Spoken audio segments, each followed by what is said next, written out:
Well, a comment was made that San Leandro is passionate. Also, they're very respectful. The various groups here are in opposition tonight that were good citizens to listen. You could tell that people were concentrating upon views that weren't necessarily in concert with their own, but they were respectful, and I appreciate that kind of discourse. A couple of things that come to my mind, and perhaps with Trustee Katz here, if you could perhaps find the answer for us and perhaps somehow filter that back to us. But the number of 689 for students is a rather excessive generation rate for approximately 300 apartments. I doubt if there will be that many students that would be come out of there. When I was on the school board, the generation rate was probably about 0.2 per unit. So I'm thinking something a lot less will come out of the 300 units that are proposed here. And again, when you're starting to take a look at projection, coming in over projection is one thing. Coming in over your physical capacity of your school site is something else.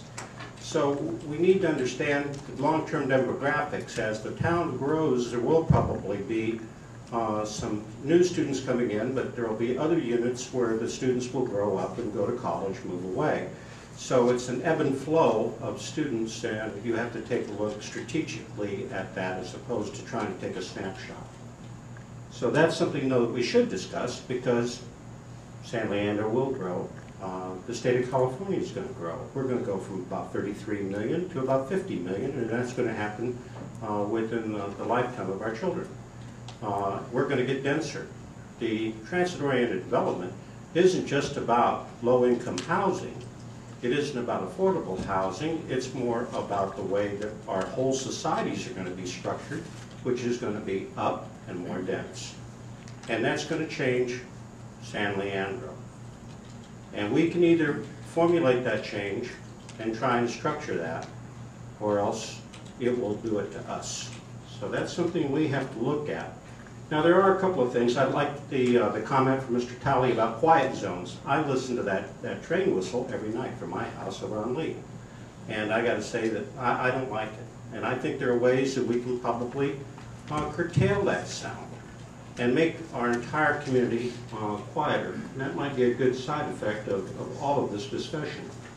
I'm also thinking about the increase in parking. And initially I thought, sure, why don't we all go ahead and increase parking? Well, I guess it's like Field of Dreams. Build it and they will come. The more parking we build, the more people will drive in here to use free parking. So ultimately we'll have people driving into our town to park their cars to take BART someplace else. And I don't know if that's necessarily in this community's best interest. I somehow feel there's got to be a better, cheaper way for us to get to the BART station without having to drive there, park our cars, and then take transportation someplace else. And I wish I were smart enough to be able to generate that answer today, because then I would probably run for president. But anyway. Or vice president. Yeah.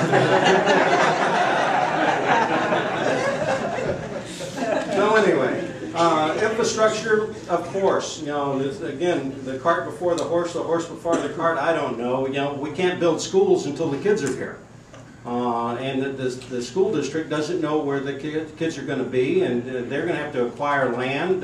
So that's a very evolutionary process, and not something you can just turn around and say, hey, let's build some schools and have them waiting while we build a bunch of housing, and then there'll be students for them. They kind of run together to a certain degree.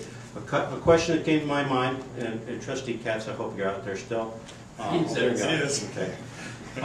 What is our developer fee rate right now? Are we at level 1 at what you would imagine would be $2.69 a square foot, or are we at level 2, which would probably be over $5 a square foot? And that makes a big difference, and I would be kind of curious as to how we're doing in that calculation to know just how much developer fees are for these projects.